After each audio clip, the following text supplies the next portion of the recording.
Hey everybody, this is a real quick video in case you have a Wyze Air Purifier and you want to do a hard reset to the factory default settings on it.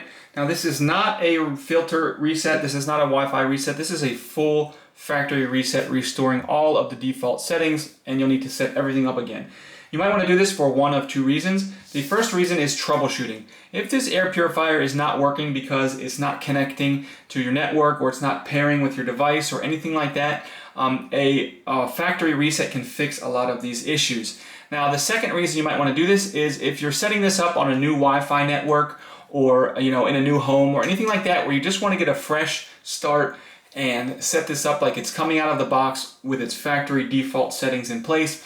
We can just go ahead and do that really easily on this air purifier. All we need to do is just come in here and press with power to it. We're going to press and just hold this power button for 10 seconds. After 10 seconds, that will initiate a full factory reset. All the settings will be wiped off of this air purifier, and you can go ahead and set it up like a brand new device.